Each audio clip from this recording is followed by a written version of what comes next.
এসেই পরীক্ষা শুরু। মার রব্বুক, তোর রবের নাম কি? চিল্লায় বলেন, আমাদের রবের নাম কি? আমরা বলবো রব্বি আল্লাহ, আল্লাহ আমারে রব। দমে দমে তনু মনে তারি অনুভব। পড়েন, আল্লাহ আমারে রব। তোমার দুনিয়াতে আমি যেদিকে তাকাই, অথই নিয়ামতে ডুবে আছি সবাই।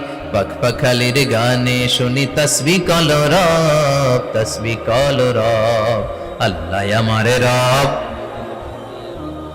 প্রথম প্রশ্ন, তোমার রব কে? আমরা বলবো আমাদের রব আল্লাহ। দ্বিতীয় প্রশ্ন, ওমা দীনু, তোমার ধর্মের নাম কি? আমরা কি বলবো? তৃতীয় প্রশ্ন, বিশ্বনবীর চেহারা দেখিয়ে বলা হবে আতারিফু হাযার রাজুল, এই লোকটারে চিনো নাকি? আমরা বলবো চিনি, আমাদের প্রাণের নবী। ঠিক কিনা?